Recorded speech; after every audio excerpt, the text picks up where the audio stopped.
Yes, we're hoping that luck will also be on our side. But, you know, there are those who talk about the coach. They say in terms of making some very, very key tactical changes or subs when the games are on, ability to read the game and interpret it, something that they don't know him that much or that well when it comes to that aspect. You're close to the team and him.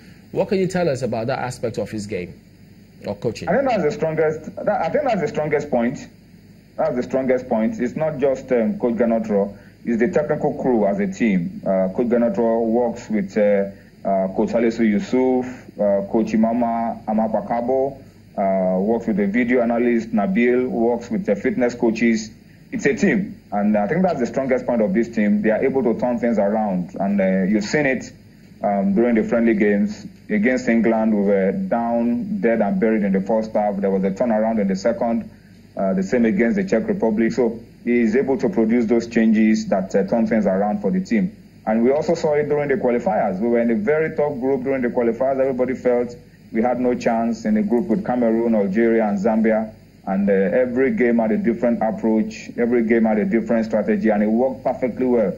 And he's told everybody who cares to listen that he has no reason to doubt his team. If they could do it during the qualifiers, he has confidence that in this tough World Cup group that we are in, with Croatia, Iceland, and Argentina, these guys can respond and even do better. So that's the strongest point, and we just hope that we will get it right in every game. Every strategy will just be perfect for us in this tournament. In other words, we're hopeful. Since they've done those video analysis of our opponents, Croatia, Argentina, Iceland, we're keeping our fingers crossed about those ones. But in terms of our tactical play, how have you been able to, what's your impression about the team's ability to internalize and adapt the tactical instructions or formation that the coach may give? Because we've seen 3-5-1 or 2-4-4-2, different tactics. How is the team able to adapt to this when the coach gives it? Yeah, that's the beauty of our team.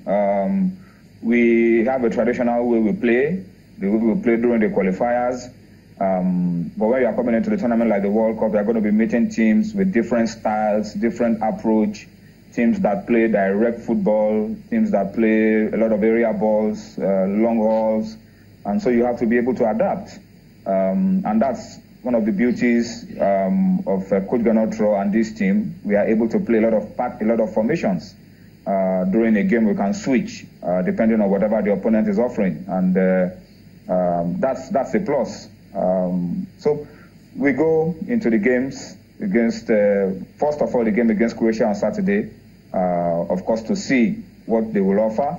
We will play to our own strengths, and then on the pitch, we will adjust depending on whatever they are offering to be able to cope with whatever their own strengths are, and of course exploit their own weakness. So these things are very dynamic, and as the game is progressing, switches can happen at any time. You are able to respond. That's the beauty of our team, and as I said earlier on, a lot of hard work has been done in this team. A lot of planning has gone into it, a lot of scouting has gone into it, preparation, training twice a day, intensive sessions. We just hope that on match day, all of these things will just work well in our favor. Okay, Toyin, let me take you away from the Eagles to yesterday's game between Russia and Saudi Arabia. You watched that game. I'm sure even if you didn't watch the entire game, you caught a few glimpses of the game. Now, those who were looking at the game, where I sat and were watching, were looking at the sort of like inability of the team. This same question of adapting, inability of the Saudi team to move and close ranks, especially at the time the third and the fourth goal were scored. And they've said that looks like one of the things that used to be Nigeria's challenge. Whenever they get a goal that has been scored against the team, they sort of like begin to go, what do we do? Is there a confusion? How do we move out of this point? So looking at that game of yesterday and going to the game tomorrow, what lessons can we draw from that? Yeah, you don't want to concede a goal and fall apart and lose your shape, which was what happened to the Saudi team. I wasn't in the dressing room with the Saudi team and their coaches to know what instructions they gave the team. But you are playing against the hosts in the opening game of the World Cup. You are playing against the crowd. You are playing against an entire nation. If you fall apart, you'll be taken out completely, and that was what happened to the Russian team. And for us, there are lessons to learn. You keep your shape, you keep your tactical discipline, you keep fighting, and avoid conceding silly goals, and try to take advantage and take your own chances when they come. Football really is about taking your chances, seizing the moment to your own advantage. And I believe with the work we've done, the preparations we've put in, the mood and the state of the boys, we will take our advantage, we will seize the moments, and we will make Nigerians proud against Croatia on Saturday. Okay, so taking our chances here and finishing, how is our finishing line going to look like? Do you have an idea? We have 23 players here. The coach can decide on any 11 to start the game. We have a lot of brilliant attackers, quick players, and the coach has a very good headache right now because he will have to struggle to pick the best out of the best with the way the boys have been going about training, the hunger. Everybody is raring to go, and you can just beat your chest and be sure that when you see the Nigerian lineup tomorrow against Croatia, you'll be proud of the team and they will not disappoint. Yeah, so you know, one thing he didn't tell you is that while Russia was playing Saudi Arabia yesterday, he said he wished that it was Nigeria that was leading 5-0 against Croatia. But you know, what kind of support are the Eagles getting in Russia, either from the locals there and then Nigerians who are coming in there? Do you have an idea? Yeah, we know that a lot of Nigerians will be at the stadium. We know one of our key players in the team, Ahmed Musa, plays in Russia and enjoys a lot of goodwill from the Russian fans. We know Brian Idowu, also one of our key players, grew up in Russia, has a Russian passport actually. So we hope that all of this will give us some goodwill from the Russian fans to come to support us. But Croatia is a lot closer to Russia than we are. I'm sure they will also have their own section of support. But at the end of the day, the fans will have to support football.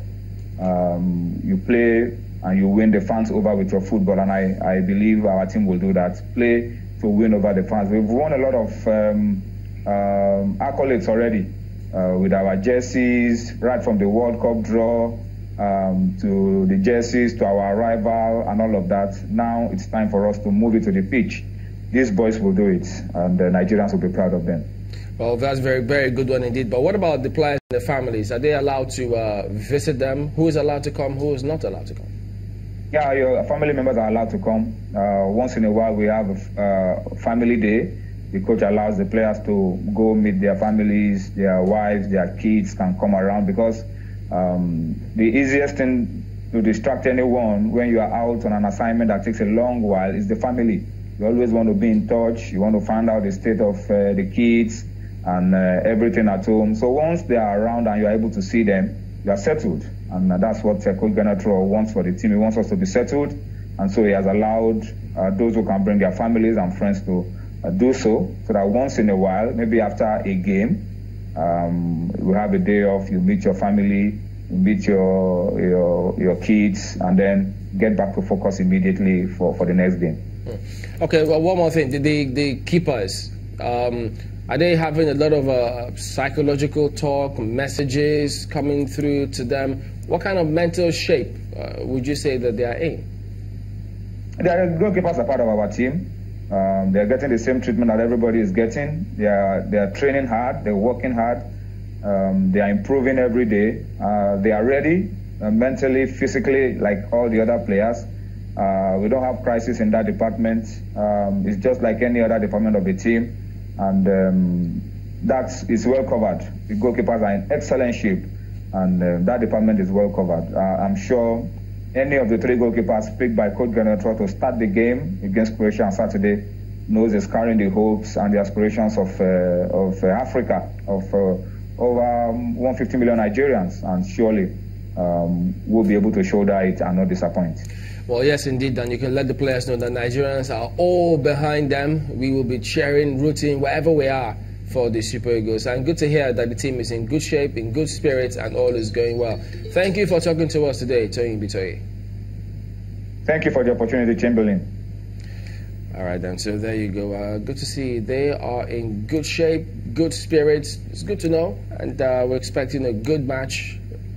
Even though I hate to say, whichever way the pendulum swings, I hope it swings in a good way, our side, and everybody wants to win, don't they? So we're hoping that all of that go well. We'll be back in a moment. Don't go away.